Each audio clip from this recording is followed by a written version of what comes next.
안녕하세요. 요즘 더할 나위 없이 행복함을 느끼고 있는 30대 후반 여자입니다. 여러분은 부족한 애정에 대한 갈증을 다른 사람에게 구걸해 본 적이 있으신가요? 저는 한때 어리석게도 그랬답니다. 정작 제 애정이 향해야 할 곳은 내버려 둔 채로요. 바보 같았던 제가 어떤 일들을 겪고 지금에 이르게 되었는지 이야기를 시작해 볼게요. 저희 아버지는 제가 어릴 적 뇌출혈로 쓰러지셨어요. 원인은 과로였죠. 아빠의 병원비와 수술비를 대느라 집의 경제 사정은 급격히 어려워졌고, 그때부터 엄마는 왼쪽 전신이 마비된 아빠를 대신해 식당 일을 다니기 시작하셨죠. 거동이 힘든 아빠를 간호하는 일은 아직 어렸던 오빠와 저의 몫이었습니다. 그 작은 몸들로 아빠를 부축하랴 식사나 화장실 시중을 들랴 얼마나 고생스러웠던지요. 그런 저와 오빠에게 부모님은 항상 미안하다는 말을 달고 사셨죠. 다행히 지금 아빠는 꾸준한 노력 끝에 지팡이를 짚고 천천히나마 스스로 거동하실 수 있게 되었습니다. 오랫동안 가게 사정 또한 어려웠지만 저와 오빠가 성인이 되고 경제활동을 시작하면서부터 서서히 나아지기 시작해 나중엔 방 3개짜리 자가빌라로 이사도 할 수 있게 되었어요. 힘든 상황에서도 부모님은 저희 남매를 한결같이 아끼고 사랑해 주셨지만 제 안엔 평범한 집안에 평범한 부모님 아래에서 자란 사람들에 대한 막연한 부러움이 어느샌가부터 자리 잡았던 것 같아요. 갖은 고생을 하며 자라 어딘가 어두운 면이 있던 저와는 다르게 평범한 가정 아래서 자란 친구들은 티 없이 맑은 웃음을 짓더군요. 마치 걱정이라곤 하나도 없는 사람처럼요. 시간이 흘러 저는 30이 되었고 대학 졸업 후 취업했던 중소기업 격리직으로 쭉 재직을 하던 어느 날 회사 과장님이 제게 선을 주선하셨습니다. 우리 동네 동사무소 직원인데 사람이 얼마나 바르고 서글서글한지 몰라. 근데 들어보니까 형우 씨 이상형이 딱 미경 씨인 거야. 과장님이 직속 상사이기도 한지라 거절하기가 어려워 저는 그 선자리에 나가게 되었습니다. 그렇게 만난 사람이 바로 지금의 제 남편이었죠. 안녕하세요. 윤미경 씨 맞으시죠? 아, 네, 안녕하세요. 반갑습니다. 김형우라고 합니다. 이거 참 제가 먼저 왔어야 했는데 차가 막혀서요.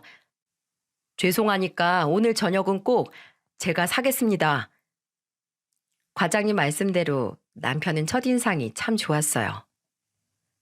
그리고 첫인상대로 남편은 참 따뜻한 사람이었죠. 하지만 연애를 시작한 후 남편과 결혼을 결심한 건 남편이 아닌 남편의 부모님 때문이었습니다. 어느 날 남편은 자신의 가정사를 조심스럽게 털어놓더군요. 자신의 친어머니는 아주 어릴 적 돌아가셨고 지금 어머니는 자신이 3살 때 아버지와 재혼한 새어머니라고요. 두 남동생들은 새어머니가 아버지와 결혼한 후에 낳은 이복동생이라는 말도 덧붙였죠. 그래도 우리 어머니 날 큰 차별 없이 키워주셨어. 우리 부모님 정말 좋은 분들이야. 혹시라도 제가 오해할까봐 남편은 황급히 말했지만 계모라는 말이 주는 선입견이 있었기에 사실 부모님을 직접 뵙기 전까지 긴장을 많이 했었어요. 막상 약속을 잡고 처음 만나 뵌 남편의 부모님은 제 예상과 전혀 다른 분들이었지만은요. 아, 반가워요, 미경 씨. 이야기 많이 들었어요. 내가 형우 애비 되는 사람입니다. 어머, 어쩜 이렇게 고운 아가씨를 우리 형우가 만났을까? 반가워요. 나 형우 엄마예요. 우리 친하게 지내요. 점잖으신 아버님과 우아하면서도 유쾌한 어머니, 평생 제가 꿈꿔오던 부모님이었어요. 남편이 말한 대로 대화할수록 정말 좋은 분들이셨죠. 그동안 남편이 결혼하고 싶다고 졸라대도 늘 얼버무리고 말았는데 그때 이런 생각이 들더군요. 이런 가족의 일원이 되고 싶다.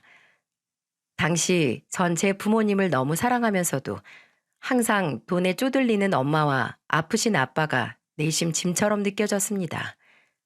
들어가면 한숨만 나오는 그 집에서 나와 이런 새로운 가족이 생길 수 있다는 것이 제겐 유일한 탈출구처럼 느껴진 거예요. 그렇게 남편과 전 결혼을 하게 되었습니다. 집에 생활비를 대느라 모아둔 돈 한 푼 없던 저를 시댁에서는 오히려 기특하다며 두 팔 벌려 환영해 주셨어요. 시아버지는 거동이 불편한 저희 아빠를 대신해 제 손을 잡고 함께 결혼식장에 입장해 주셨습니다. 그리고 결혼식이 끝나고 저희 친오빠가 제게 넌지시 말하더군요. 미경아, 이제 넌 다른 가정이 생겼으니까 집에 생활비 보태는 일은 그만둬. 어차피 네가 나가서 한 명 생활비도 줄었고 엄마랑 나랑 어떻게든 해결할 수 있으니까. 알았지? 그동안 고생 많았어, 내 동생. 결혼 진심으로 축하해.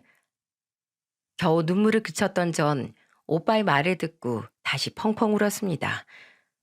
오빠에게 짐을 전부 떠맡긴 것 같아 미안해서요. 아니라고 결혼을 해서도 집에 생활비는 보태겠다고 말을 해야 했지만 저는 차마 입이 떨어지지 않았어요. 돈 한 푼 없이 시집을 갔는데 거기에서 제 벌이마저 친정집에 보태겠다는 말을 남편과 시부모님께 차마 할 자신이 없었거든요. 그래서 전 그래, 나 한 사람이 나왔으니 그만큼 생활비가 덜 들겠지.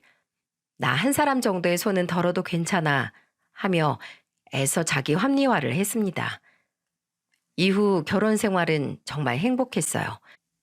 든든한 시아버지와 제게 친구처럼 다가와 주신 시어머니는 제가 평생 꿈꿔왔던 화목한 집 부모님의 모습 그대로였거든요. 시동생들 또한 저를 깍듯하게 대해주었고요. 가끔씩 시어머니가 두 시동생들과는 다르게 남편에게 미묘하게 거리를 둔다는 느낌이 들 때도 있었지만 아주 미묘한 느낌이었던지라 전 아무리 그래도 친자식과 남편을 대하는 태도가 완전히 같을 순 없겠지 하며 아무 생각 없이 넘겨버렸죠.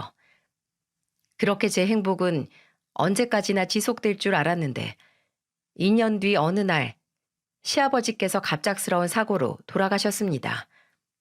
원인은 뒤에서 달려오던 차의 브레이크 고장이었어요. 사고를 낸 운전자는 기적적으로 살아났지만 시아버지는 병원으로 이송되던 구급차 안에서 숨지셨죠.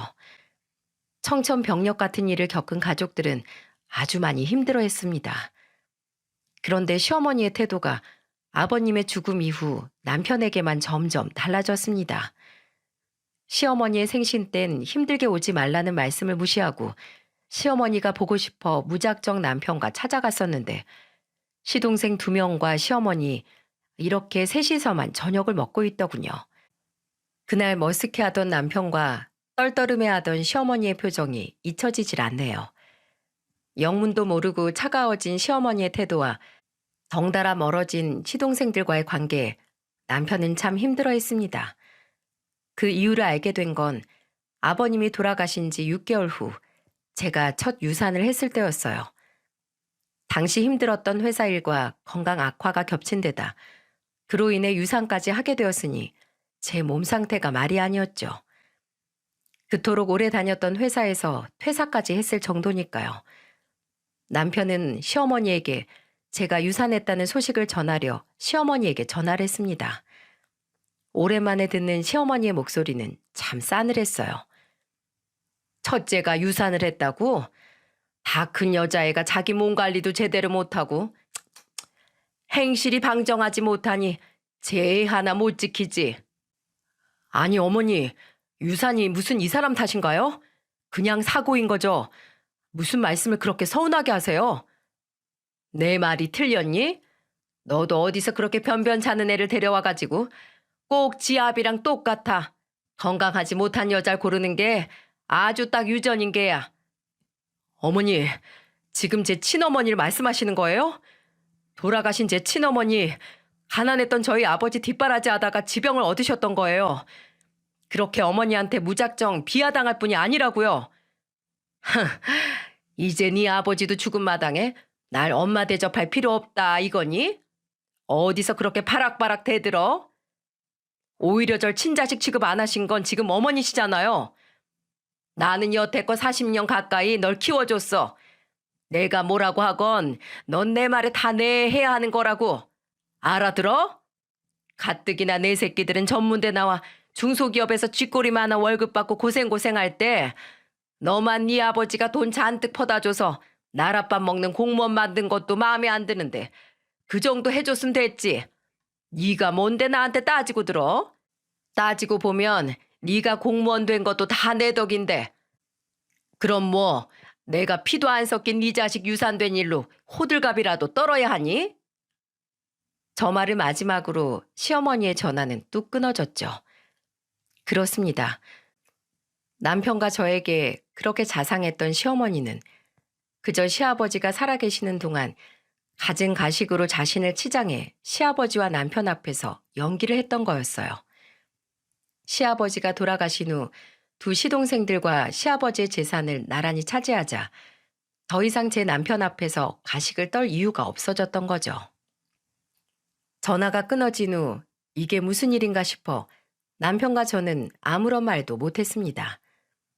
그 천사 같던 시어머니가 겨우 돈 때문에 저렇게 돌변했다는 사실이 믿기지 않았어요. 그럼 당신 어머니 행동이 여태껏 다 가식이었다는 거야? 아버님 재산을 차지하기 전까지 본 모습을 숨기고? 통화를 하는 도중엔 시어머니와 맞서 싸우던 남편은 사실 적지 않은 충격을 받았는지 아무런 말도 못하고 부들거리더군요. 하긴 저라도 그랬을 것 같아요. 평생을 거의 친어머니처럼 믿고 따랐던 분인데 그런 사람이 자신의 아버지가 돌아가시자마자 저렇게 돌변하다뇨. 참으로 기가 찬 일이죠. 결국 남편과 저는 시어머니와 정말 중요한 집안의 대소사를 이야기할 때를 제외하고는 제사 때만 얼굴을 보는 사이가 되었어요. 중요한 대소사란 거의 대부분 제사에 관한 이야기였어요. 당시 시댁엔 5번의 제사가 있었는데 남편의 조부모님 2분, 얼마 전 돌아가신 시아버지의 제사, 그리고 2번의 명절이었죠.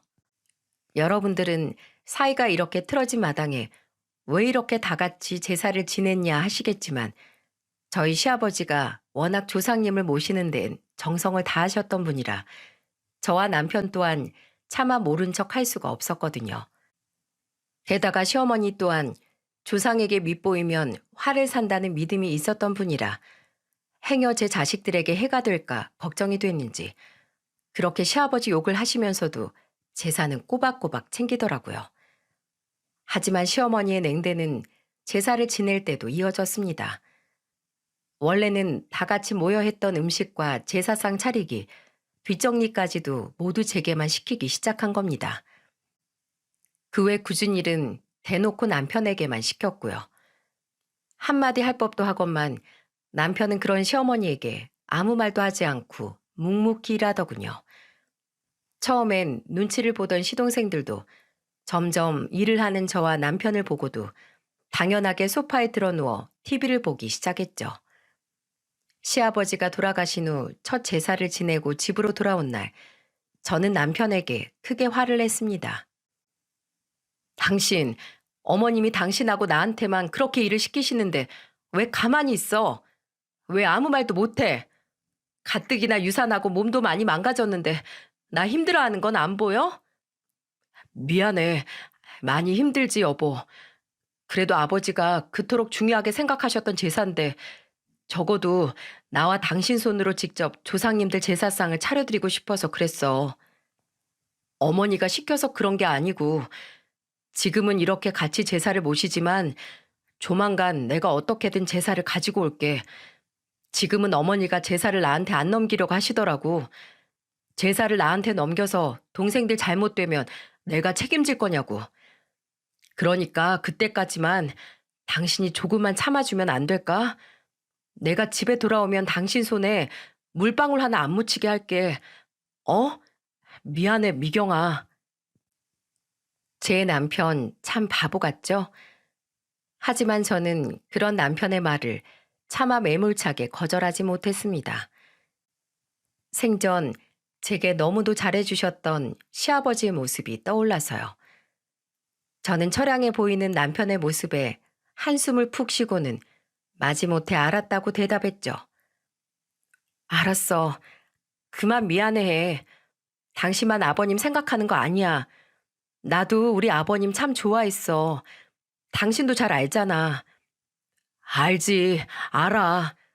아버지도 분명 하늘에서 당신에게 고마워하실 거야. 이해해줘서 고마워, 미경아. 내가 정말 잘할게. 또 그 소리. 알았어. 당신 결혼 잘했으니까 나한테 잘해. 시간은 그렇게 흘러 두 명의 시동생 모두 결혼을 했습니다. 결혼 전 두 번의 상견례 자리에 저와 남편은 모두 억지로 불려나갔죠. 시어머니는 저와 남편에게 동생들 결혼 망치기 싫으면 아무 말 하지 말고 방긋방긋 웃으라며 엄포를 놓더군요.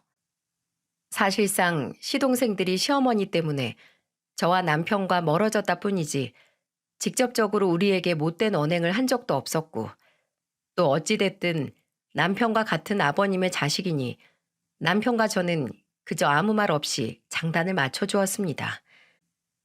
남의 경사를 망쳐서 나한테 무슨 득이 있나 싶기도 했고요. 그런데 정말이지 시어머니는 화목해 보이는 가족 코스프레를 정말 철저하게 하더군요. 옆에서 지켜보는데 정말 두 팔의 소름이 돋을 정도였어요. 그리고 그동안 저는 두 번째 임신에 성공했지만 또다시 유산을 했습니다. 두 번의 임신 모두 실패한 저와 남편은 크게 낙담했고 어느덧 제 나이는 30대 후반이 되어 슬슬 아이를 포기하게 되었을 즈음이었어요. 시험관 시술마저 포기했던 어느 날 생각해보니 석 달간 생리가 없어 혹시나 하고 임신 테스트기를 사용해보니 글쎄 두 줄이 선명하게 떠 있는 게 아니겠어요? 여보, 두 줄이야, 두 줄. 뭐? 정말이야? 확실해? 정말이야. 이거 봐봐. 완전 선명하지. 임신이야. 나 임신이 됐어. 여보, 그동안 고생 많았지. 이리 와. 한번 안아보자, 우리 마누라. 당신도 마음고생 많았어. 그리고 산부인과에 가서 다시 한번 임신을 확인한 날, 남편은 시어머니에게 전화해 이 소식을 전했죠. 어찌됐든 집안의 어른이니 도리는 해야 한다면서요. 어머니, 우리 미경이가 드디어 다시 임신을 했어요. 벌써 3개월이나 됐대요. 임신? 그게 뭐 대단한 일이라고. 그래, 이번엔 언제 유산할 계획이니? 어머니, 무슨 말씀을 그렇게 하세요? 축하해 주시지 못해도 그렇게 꼭 악담까지 하셔야 해요? 그럼 나한테 뭐 축하라도 받으려고 전화한 거야? 내가 왜? 내가 네 엄마도 아닌데. 됐습니다. 됐어요. 제가 어머니한테 무슨 좋은 말을 듣겠다고. 전화를 건 제가 잘못이죠. 얘 말본새 좀 봐라. 이래서 검은머리 짐승은 거두는 게 아니라더니. 됐다. 너네 그리고 행여 이번엔 어떻게 잘 버텨서 애 낳는다고 해도 맞벌이 한답시고 나한테 맡길 생각 하지도 마라. 내가 생판남인 너 키우느라 얼마나 개고생을 했는데 은혜도 모르는 형우 네 새끼까지 키워달라는 염치 없는 소린 설마 안 하겠지? 애초에 그럴 생각도 없었어요. 어머니한테 맡겼다가 애가 무슨 사달이 나려고요? 넌 내 기분 망치려고 일부러 전화한 거냐? 가뜩이나 날도 더운데 짜증나게. 나는 더 할 말 없구나. 끊는다.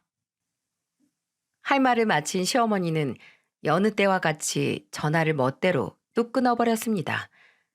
평소에도 갖은 악담을 듣긴 했지만 그날은 시어머니의 말이 도가 지나치더군요. 유산에 대한 말은 그냥 참고 넘어갈 수 있었지만 제 남편의 자존감을 그토록 깎아먹는 말을 하다니 정말 부하가 치밀었습니다. 당장 전화해서 따지겠다고 씩씩대는 제게 남편이 진정하라며 우선 안정을 취해야 한다며 진땀을 빼고 저를 말리길래 그날은 그냥 넘어갔지만은요. 그렇게 임신을 한 후 저는 집에서 휴식을 취하며 태교에만 전념했습니다. 다행히 첫 번째 유산 이후 저는 쭉 주부로 지내는 중이었거든요.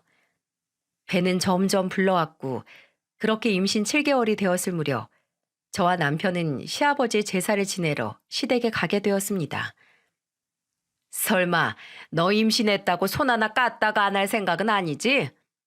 괜히 네 동서들 일감 더 늘리지 말고 네 몫의 일은 똑바로 해라. 네, 제가 어련히 알아서 하려고요. 놀고 계신 어머님과는 다르게요. 그쵸? 저 전현이 건방지게. 그럼 전 과일 깎으러 갈게요. 애초에 시어머니의 성격을 아는지라 대충 일을 하고 갈 생각도 없었건만 저런 말을 들으니 짜증이 나더군요. 저는 시아버지와 남편을 떠올리며 화를 삭히고 또 삭혔습니다.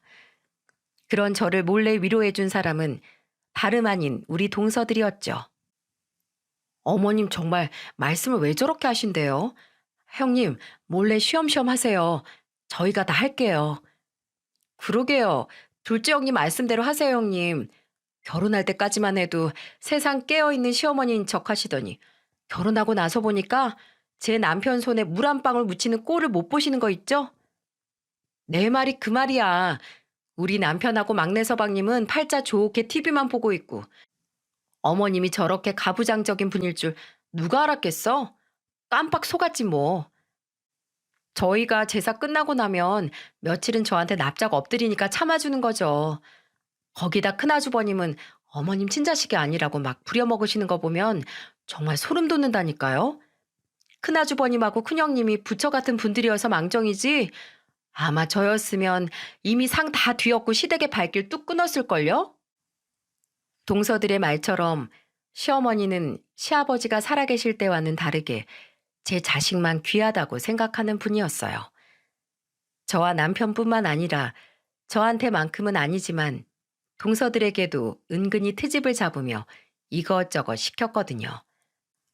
아마 동서 둘 다 시동생들보다 잘난 며느리들이라고 생각해서 길을 꺾어 놓으려고 그랬던 것 같아요.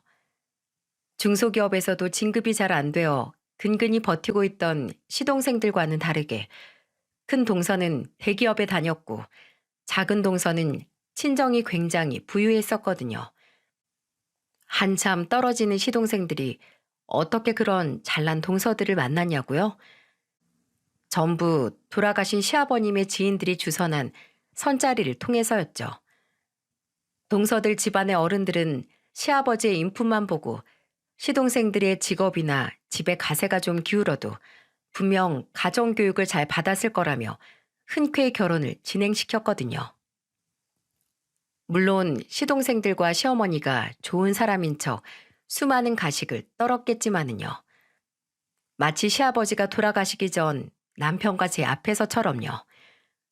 그래서인지 결혼 전과 다르게 시동생들은 동서들의 눈치를 보느라 안절부절 못하는 것 같았지만 시어머니의 고약한 고집을 이기지 못하더라고요. 그래도 두 시동생들이 평소엔 동서들 말에 꼼짝도 못한다고 하니 동서들이 제사 때만큼은 봐주기로 했다며 명절 때마다 투덜거리더군요. 그건 그렇고 아까부터 속이 영 불편한 것이 이상해 저는 동서들에게 말했습니다. 아까부터 왜 이렇게 속이 안 좋지? 속이요? 오늘 뭐 드셨는데 형님? 아까 전 몇 개 집어먹은 거밖에 없는데 너무 급하게 드신 거 아니에요? 어차피 이제 다 해서 상에 음식만 올리면 되니까 형님은 좀 쉬세요. 됐어. 괜히 혼자 쉬는 모습 보였다가 어머님한테 또 한 소리 듣기 더 싫어. 큰 동서가 음식 담아주면 내가 상으로 옮길게. 작은 동서, 미안한데 거기 음식 놓는 순서 출력해 놓은 거 보이지? 그거 보고 내가 옮긴 음식들 좀 잘 배치해줘. 평소였다면 제가 상에 음식을 올렸을 텐데 그날은 정말로 체악이라도 했는지 식은땀이 흐르더군요. 어차피 저도 순서를 다 못 외워 매번 출력해 놓은 사진을 보고 음식들을 배치하던 터라 막내 동서에게 맡긴들 별 차이 없을 거라고 생각했습니다. 저는 큰 동서가 제기 위에 올려주는 음식들을 겨우겨우 제사상 위로 옮겼어요. 작은 동서는 부지런하게 제가 옮겨놓은 음식을 배치했고요. 속은 점점 더 메스꺼워졌고 두통 또한 심해지기 시작했습니다. 눈앞이 핑핑 돌아 제 손에 들려있는 음식이 뭔지조차 모르겠더군요. 그냥 빨리 일을 끝내고 역한 음식 냄새들 사이를 벗어나고 싶었어요.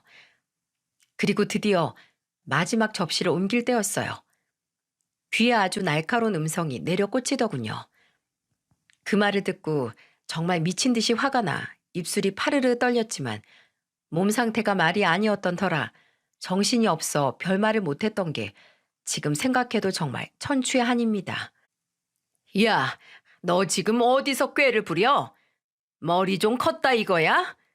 임신했다고 유세라도 부려? 일을 하려면 집에서 하는 거 없이 노는 네가 제일 많이 해야지. 네가 둘째 쟤처럼 대기업을 다녀. 아니면 셋째 새아기처럼 집이 잘 살아? 넙죽 내내 하는 그거 하나 보고 우리 집안에 발들이게 해줬더니 고마운 줄 모르고 저러니 끼리끼리 만난다고 너나 형우나 모렴치하긴 매한가지구나. 어머님, 그게 아니고 제가 오늘 몸이 너무 안 좋아서. 네가 몸이 안 좋기로써니 나이 70 먹은 나보다 안 좋으려고?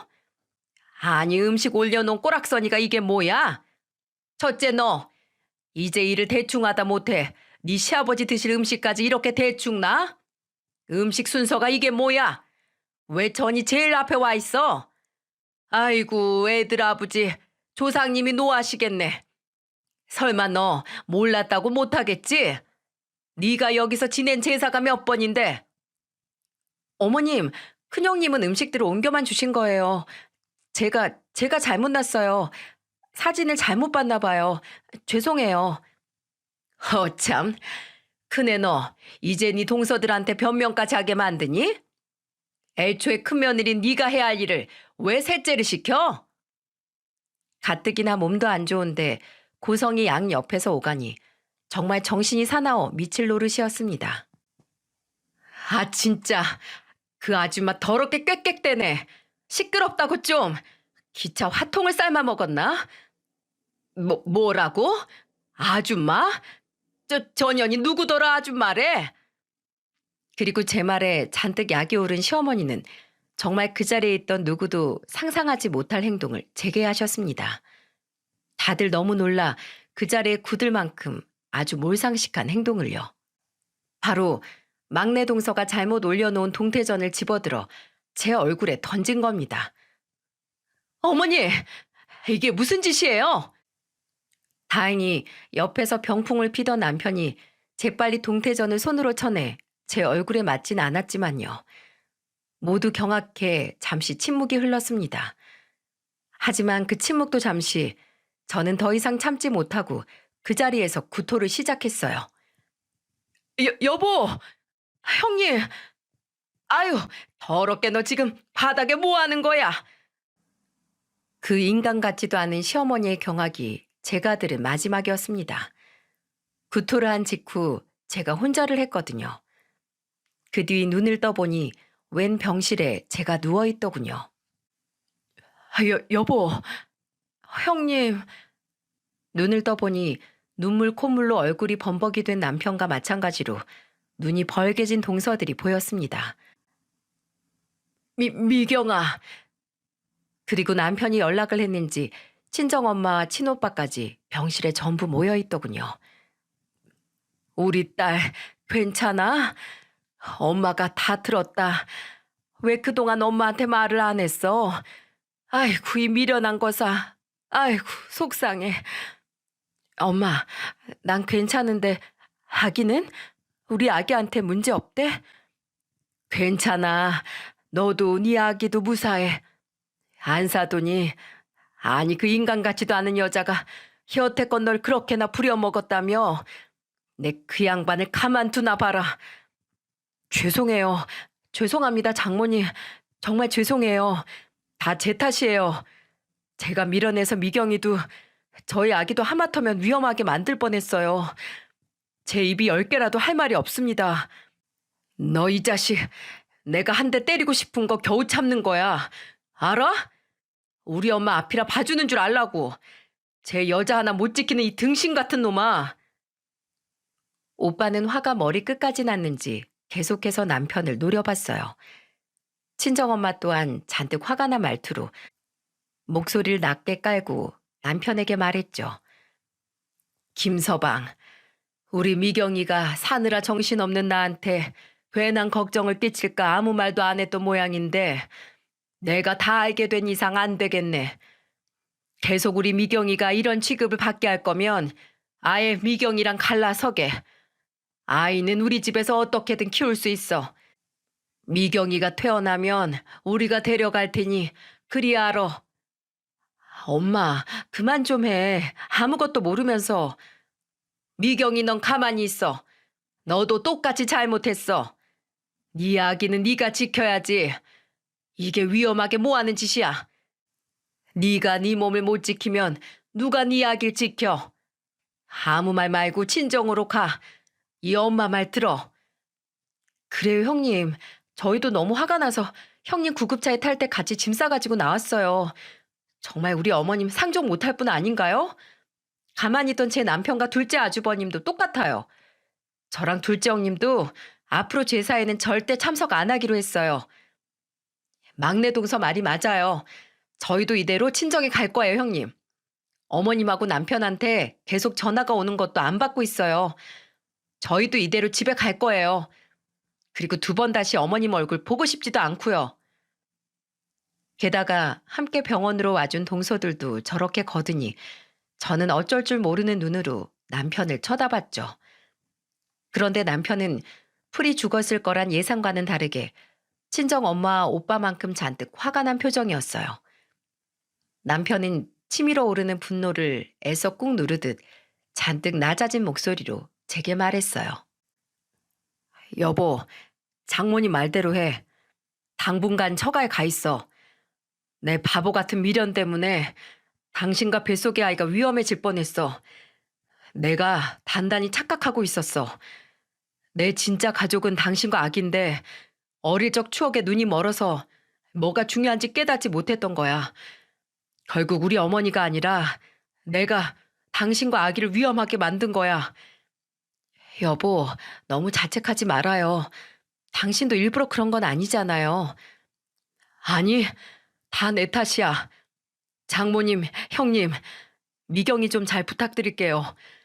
그리고 제가 저지른 잘못들 제가 다 수습하고 그때 미경이를 데리러 가겠습니다. 마지막으로 한 번만 절 믿어주시고 기회를 주세요. 잔뜩 화가 난 남편의 모습에 친정 엄마와 오빠는 미심쩍은 표정으로 잠시 남편을 바라봤습니다. 그리고 이내 엄마가 고개를 끄덕이며 남편에게 말했죠. 그래, 어디 그렇게 큰 소리를 쳤으니 자네가 하겠다는 그 수습 해보게. 그리고 한 번만 더 말하겠네. 자네 어미라는 그 여자 때문에 한 번만 더 내 딸 눈에 눈물 흘리게 했다간 자네 눈에 피눈물이 날 걸세. 알아듣겠나? 그리고 두 번 다시 내 딸과 뱃속의 자네 자식은 만나볼 수 없을 거야. 명심하겠습니다, 장모님. 여보, 몸 잘 추스르고 있어. 알았지? 내가 전화할게. 나 먼저 가볼게. 미안해. 남편은 잠시 머뭇거리더니 친정엄마 오빠에게 꾸벅 목례를 하곤 병실을 나갔습니다. 남편의 표정이 너무 살벌해 조금 걱정이 되긴 했어요. 정말 누구 하나 죽일 듯 살벌한 표정이었거든요. 그렇게 동서들을 먼저 보낸 후 저도 친정 식구들과 같이 퇴원 수속 후 친정으로 갔습니다. 친정 아빠도 제가 친정으로 온다는 소식에 애타게 기다리고 계셨던 것 같아요. 아빠는 어눌한 말투로 더듬더듬 제 걱정을 하시더군요. 우리 미경이 왔어? 몸은 괜찮아? 아빠 누워있지. 왜 앉아서 기다리고 있어? 난 괜찮아. 걱정 끼쳐서 죄송해요. 그런 아빠의 모습을 보니 그제야 눈물이 핑 돌더군요.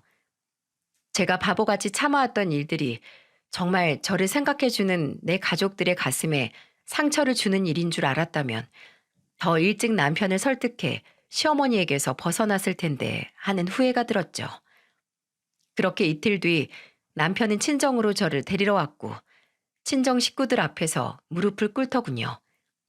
친정 엄마가 먼저 입을 여셨습니다. 그래, 하려던 일은 다 하고 왔나? 네, 저희 어머니에겐 분명하게 말하고 왔습니다.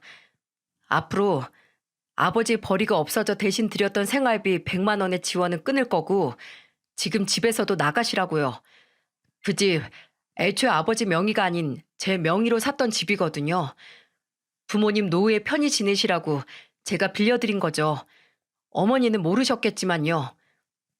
그럼 자네 어머니는 어떻게 하시고? 아마 갈 곳이 없으실 테니 따로 집을 구하던가 뭐 동생들이 모셔가던가 하겠죠. 생활비도 그 집도 어찌됐든 아버지 임종까지 곁에서 지켜주셨던 분이니 제 도리는 해야 할 것 같아 지원해 드렸던 건데 앞으로는 어떻게 되시든 신경 쓰지 않을 작정입니다. 저도 미경이도 그동안 할 만큼 했고 넘지 말아야 할 선을 잔뜩 넘은 건 저희 어머니니까요. 아니, 이미 그 선은 예전에 넘으셨는데 제가 미련해서 여태껏 미경이를 고생시킨 거죠. 장인어른, 장모님, 그리고 형님. 이젠 저희 어머니 때문에 미경이 고생시키는 일 2번 다신 없게 하겠습니다. 제가 어리석었어요. 제 가족과는 연을 끊을 겁니다.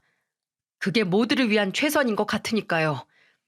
제발 마지막으로 한 번만 더 절 믿고 미경이를 제게 보내주십시오. 부탁드립니다. 말을 마친 남편은 머리를 바닥에 대고 저희 부모님께 넙죽 절을 했습니다. 저희 엄마는 그런 남편을 물끄러미 바라보시다가 이내 손을 뻗어 남편의 어깨를 잡아 일으켰죠. 알겠네.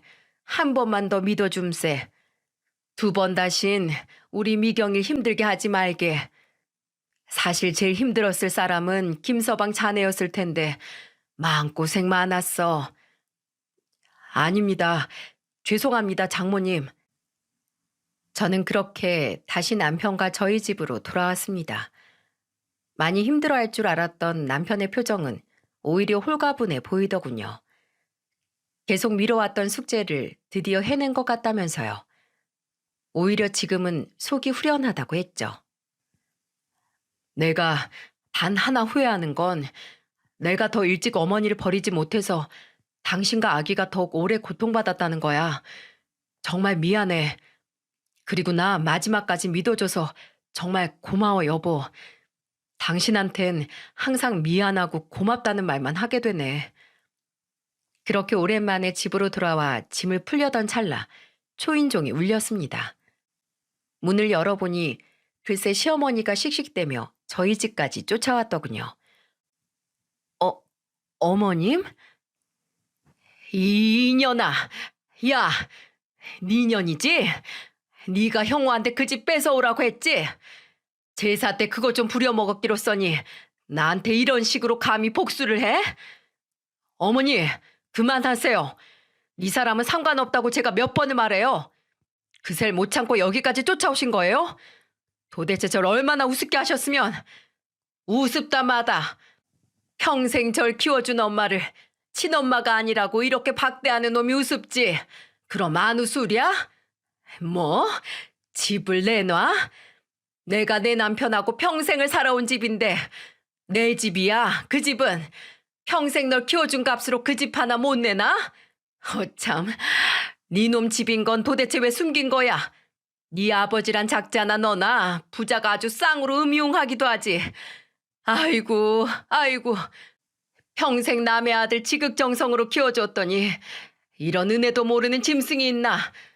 네 아버지도 그러니까 마른 하늘에 날벼락 맞고 그렇게 되져버렸지. 망할 놈의 영감탱이.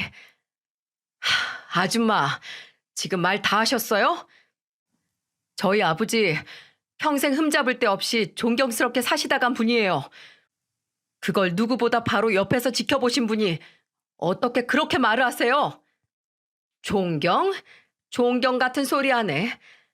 내가 우리 아들들보다 억지로 니놈 공부를 더 시킨 걸 생각하면 분해서 밤에도 잠이 안 와. 빨리 부동산에 집 내놓은 거 취소하지 못해? 이 은혜도 모르는 호로 자식아. 듣다 못한 저는 시어머니에게 소리를 빽 질렀습니다. 어머님, 아니 아줌마, 듣자 듣자 하니까 정말 말이면 단 줄 알아요?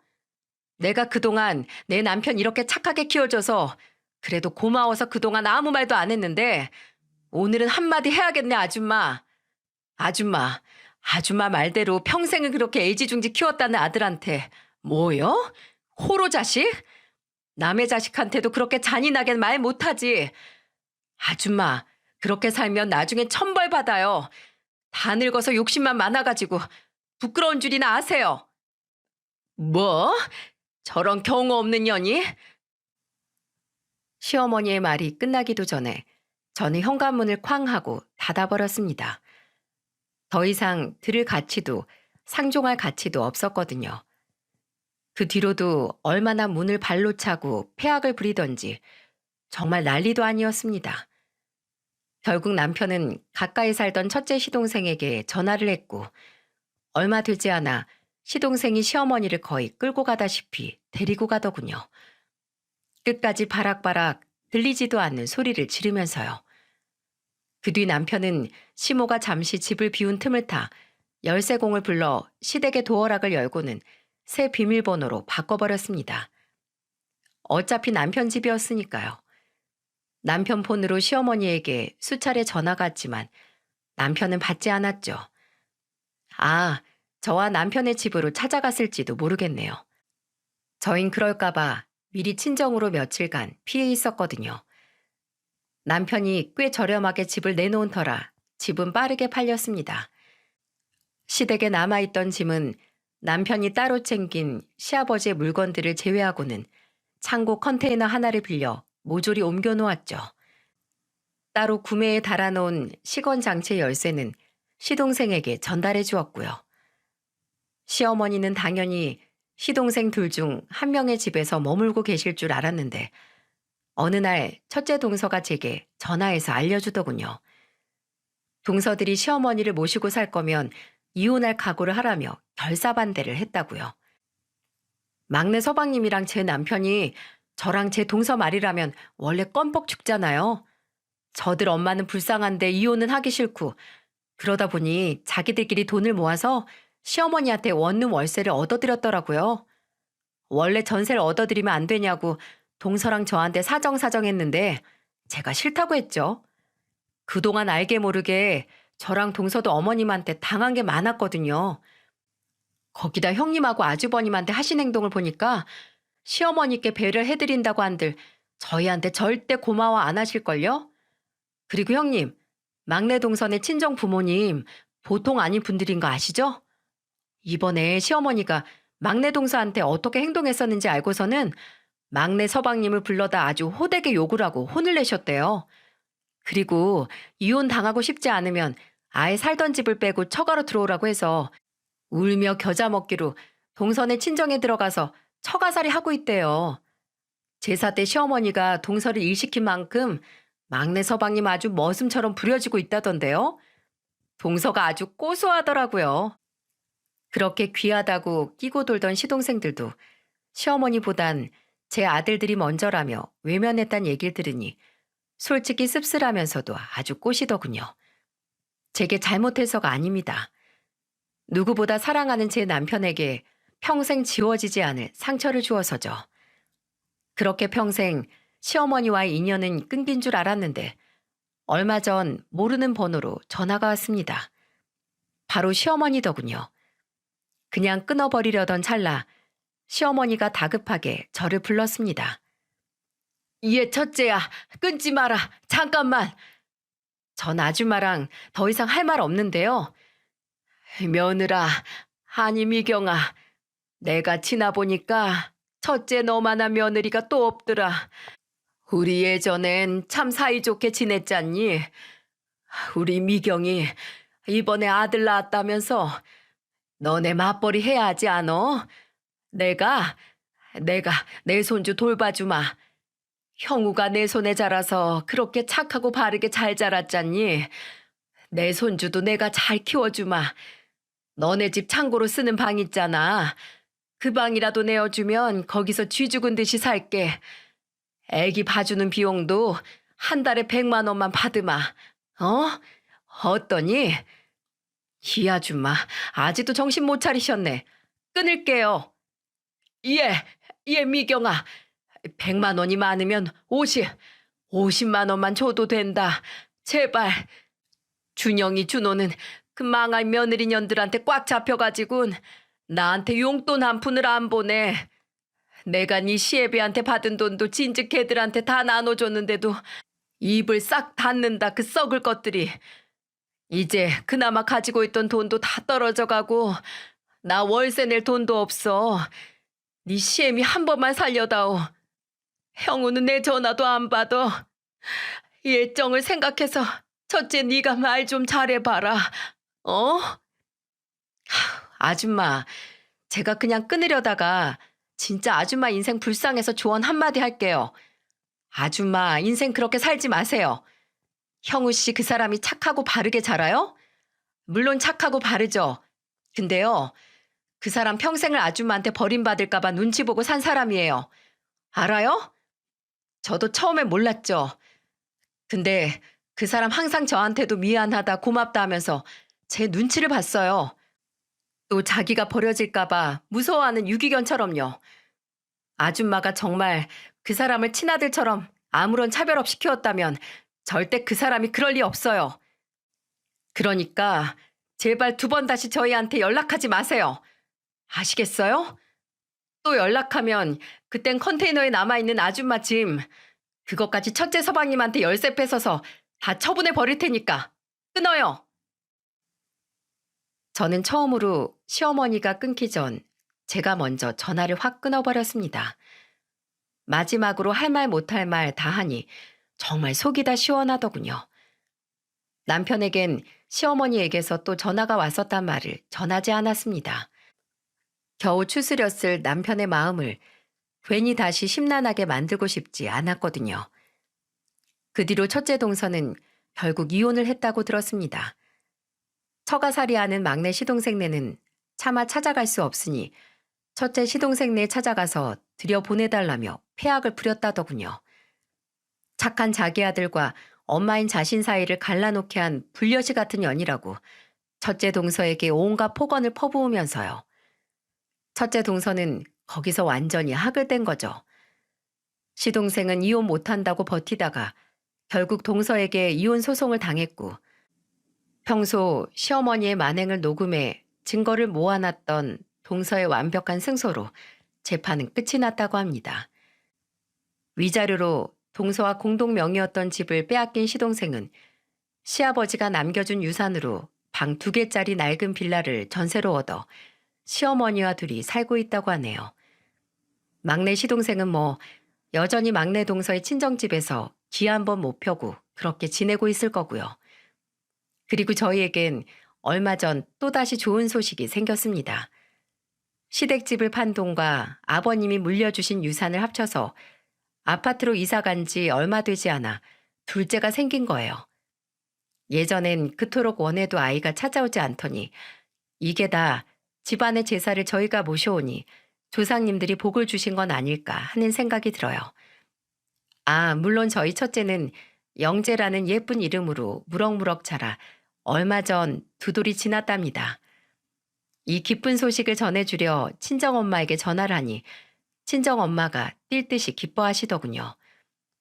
거기다 좋은 일은 연달아 온다고 계속 이의 신청을 해도 인정되지 않던 아빠의 장애 등급이 드디어 상급에서 2급으로 올랐습니다. 이제 나라에서 아빠 앞으로 나오는 장애연금도 전보다 조금 더 오를 것이고 엄마가 최근 요양보호사 자격증을 따서 가족 요양으로 등록하면 요양비도 조금 나올 거라고 하네요. 그럼 엄마도 이제 일을 그만두고 아버지 곁에서 쭉 간호를 하실 수 있겠죠? 참 잘된 일이에요. 그렇죠? 얼마 전 남편이 그러더라고요. 구걸에서 받은 사랑은 절대 사랑이 아니었다고. 그리고 진짜 가족은 사랑을 구걸하게 하지 않는다고요. 저와 남편 그리고 친정 식구들처럼요. 여러분 중 혹시 돌아오지 않을 사랑을 애타게 바라고 계신 분이 계신가요? 아니면 저처럼 내가 가지고 있는 것이 제일 좋고 소중한 것인 줄 모르고 터무니없는 이상만 바라보고 계신 분은요? 만약 이 사연을 듣고 계신 분들 중 그런 분이 계시다면 저는 과감하게 고개를 돌려 현실을 그리고 주위를 둘러보라고 말씀드리고 싶습니다. 그럼 분명 오래 걸리더라도 찾으실 수 있을 거예요. 미처 보지 못했던 반짝거리는 여러분을 사랑하는 사람을요. 너무 늦기 전에 그 사람들을 찾고 고맙다, 미안하다고 꼭 말하실 수 있기를 간절히 바라겠습니다. 저의 긴 사연 들어주셔서 정말 감사합니다.